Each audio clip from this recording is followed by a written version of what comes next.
I ain't gonna lie, I like what I'm seeing. Not the last week particularly, but I like what I'm seeing from this defense. And I think the Cowboys got a rude awakening.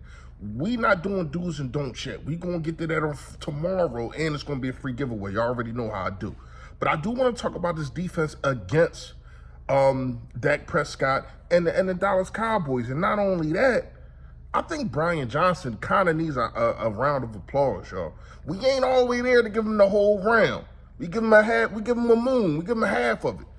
But I do like what I'm seeing, especially in the red zone. And it's only one strike that I got. We gonna talk about that. But shout out to Brian Johnson. Let's talk about it, y'all. Yo, that safety, the Andre Swift. Boy, can he wiggle. That boy is nice. Agent Zero, that boy nice. Yo, that man, you know who it is, you know what it is, your boy Philly Fresh, aka the General here reporting for duty. Listen, if you have not done it, make sure you hit that sub button that's right there. Hold up, there it go. Yes, and also, it is a bell next to the listen on up to the bar, this flavor, notification gang, yo, that gang, yo, that, what's going on? Please, if you haven't done it, we about a minute into this video. Hit the like button for your boy. However the algorithm works, more people get to see me and more people get to see the merch. And yes, the merch is on fire. Shout out to all of y'all. Shout out to Print Champs. Coming up with a new project soon. Y'all stay tuned. Keep your ears glued to the TV, your phone, your iPad, whatever it is that you watch this on. Keep it glued because we got some things coming up. All right. Fresh fact today. Fresh fact today is, it's so funny how people play the victim. People play the victim about something but they'll be the first ones to do it and act like nothing happened. What I'm saying is, somebody would say, even if it's something simple, like cutting somebody off in traffic or not letting somebody out when, you know how it is, people just, it's a red light and people are just keep going until, and you trying to go to the next street, but people will just block you. And a person that is getting done to will snap out, beat their horn, da-da-da-da-da. But then they'll be the same person. Pew, pew. Don't be that person. If you want to snap about something, don't be the one that need to be snapped on too. All right, let's get to the video. I'm not gonna lie to you. I understand the 8-3. I think it's kind of misconstrued. Going 8-3, Dak Prescott is against the Philadelphia Eagles and all that. I get it. I understand it. I do think it's kind of misconstrued. Going against backups. Listen, excuses, not making them. He's 8-3. He's 8-3 against the Philadelphia Eagles. But here's what I'm gonna say. The problem is always, y'all keep bringing this up. The problem is always that y'all live in the past. That's the problem. That's why y'all get bitten y'all behind. That's why y'all ain't go out there and go get a free agent. But here or there, y'all want to live there, y'all can stay there. Y'all get yourself a time machine, go holler at Michael J. Fox and the dude with the frizzy hair and all that. Go holler at him. Go holler at him so y'all can get in that McLaren and y'all can go get y'all time machine. All right, listen. I understand.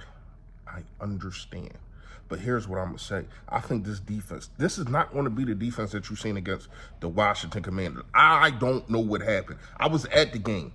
Shout out to LB. Me and LB, we was at the game. We watched it. We like, what the hell is going on? Sam Howell was out there looking like Joe Montana. He was out there looking like Joe Montana in his prime. And I'm like, what the hell is going on? He did make some nice dimes, not going to lie to you. The kid got an arm. If they can do something over there, which I don't think so, but they can figure some things out. They got a nice little prospect over there. He ain't no Jalen Hurts, but he can probably be the second best quarterback in the division. He could probably be. Not gonna lie to you. But here's what I'm gonna say. I don't think the defense that you've seen is what is going to be on the field, especially at home against the Dallas Cowboys. I do think you're going to see more of the Miami defense, and I'm not saying that just because they shut them down in the second half, because I can go on and on and on about that. I can talk about the Rams getting shut out in the second half. I can talk about the Jets only being let score so we can hurry up and try to score again. But other than that, getting shut down in the half. I can talk about those kind of things. But see, the national media is not going to do that. All they're going to say is they're going to go off, Sam Howell, you put up almost 400 yards, which he did. But why is it that y'all negate what happened 3 weeks before that, the last 3 weeks? Why is it nobody is saying on the national stage saying that, damn, This defense, which has been midship, which coming into the game was the eighth different basically roster. It was the 8 different defense, meaning players are being injured and all that kind of stuff. Nobody is saying that. And not only that, you're not saying the last 3 games that these guys been shutting people down in the second half.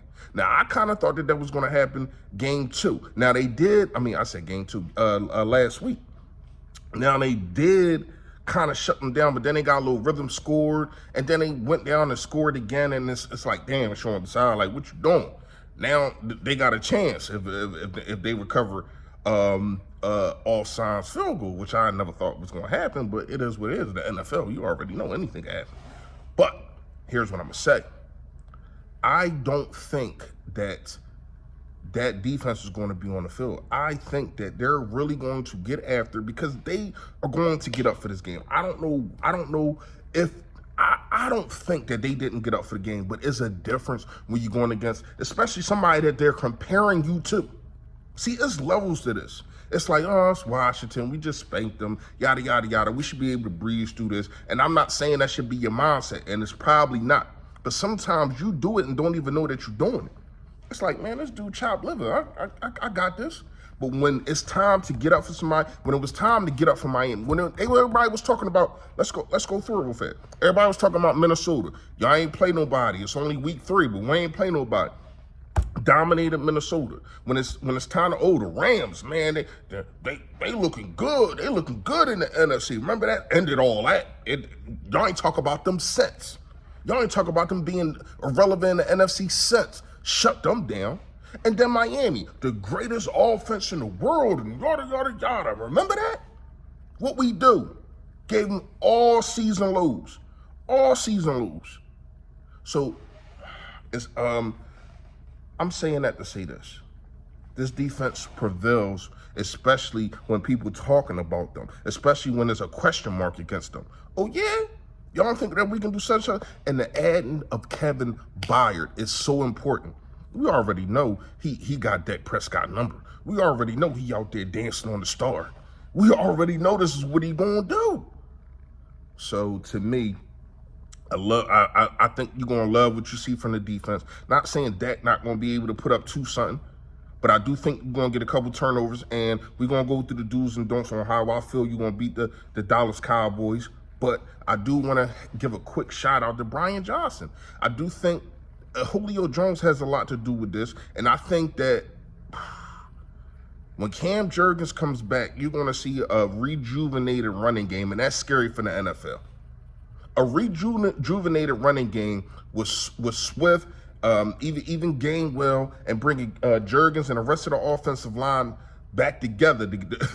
The boys are back in town. The crew's back. When you get that guy, I think you're going to see an unstoppable running game again. To 2 guys in the middle being able to get up to the second level, like, is no other duo that can do what these 2 guys do. So I do want to credit Brian Johnson for, I'm not saying fixing the red zone, but he definitely has been better in the red zone. Getting the touchdown pass to Julio Jones. Going for the fake tush push or brotherly shove, whatever you want to call it. I like it. I do like it. But I'm going to say this. You could have kept that in the bag. Now, maybe you want to show people that at the end of the game. So they'll be like, oh, they can do that? All right, we got a game plan for that. Then you just run right at them. I'm cool with that. But the fact of the matter is, I do like what I'm seeing from Brian Johnson. Y'all comment below. Let me know if you like what you see, because I really do. But y'all already know, man. Stay Philly. Stay fresh, y'all. Yo, that.